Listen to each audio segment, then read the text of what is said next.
내일은 코로나19 확진자가 대구에서 처음 발생한 지 5년째 되는 날입니다.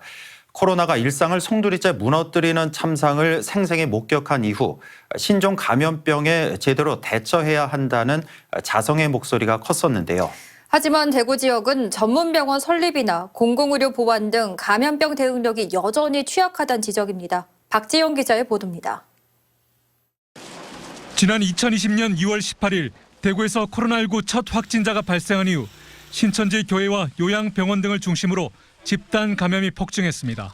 공공이 주관하는 모든 행사를 취소하고 민간 행사에 대해서도 취소를 권고키로 하였습니다. 상급 종합병원 응급실이 문을 닫고 병상과 의료 인력 부족 등으로 의료 시스템이 붕괴 직전까지 내몰렸습니다. 감염 예방의 수단인 마스크마저 부족해 혼란과 불안이 확산했습니다. 코로나19 의료 공백으로 제대로 된 치료를 받지 못하고 숨진 정유엽 군을 비롯해 가족의 마지막을 함께하지 못한 절박한 사연도 셀 수 없습니다. 그 혼돈 속에서 장애인과 노인 등 사회적 약자에 대한 돌봄은 방치됐습니다. 코로나 사태 이후 5년이 지난 지금은 나아졌을까? 지역 보건의료 전문가들은 신종 감염병이 발생하면 코로나19 대유행 때보다 더 심각할 수 있다고 현 실태를 진단합니다.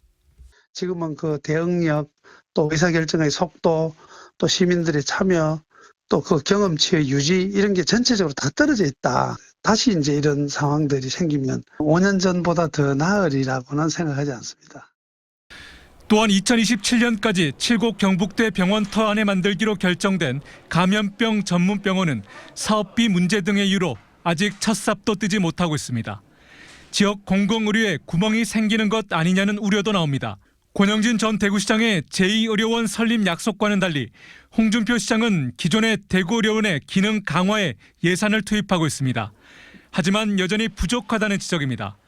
특히 1년 넘게 이어지는 의료대란 무방비에 전무한 감염병 대응 돌봄 정책, 불통, 독단, 독선으로 시민 참여를 기대하기 어려운 점도 문제라고 시민사회는 비판합니다. 이럴 때 신종 감염병이 발생하면 대구시가 그때도 최고 백신은 시민 참여라고 한들 누가 대구시를 컨트롤 타워라며 전적으로 신뢰하고 따를지 대단히 의문스러워 홍 시장과 대구시가 이를 심각하게 받아들였으면 좋겠습니다. 코로나19 유행 당시에 참혹했던 경험을 되새기고 지금부터라도 시민과 함께 무엇을 준비해야 할지 고민해야 한다는 목소리가 큽니다. MBC 뉴스 박재영입니다.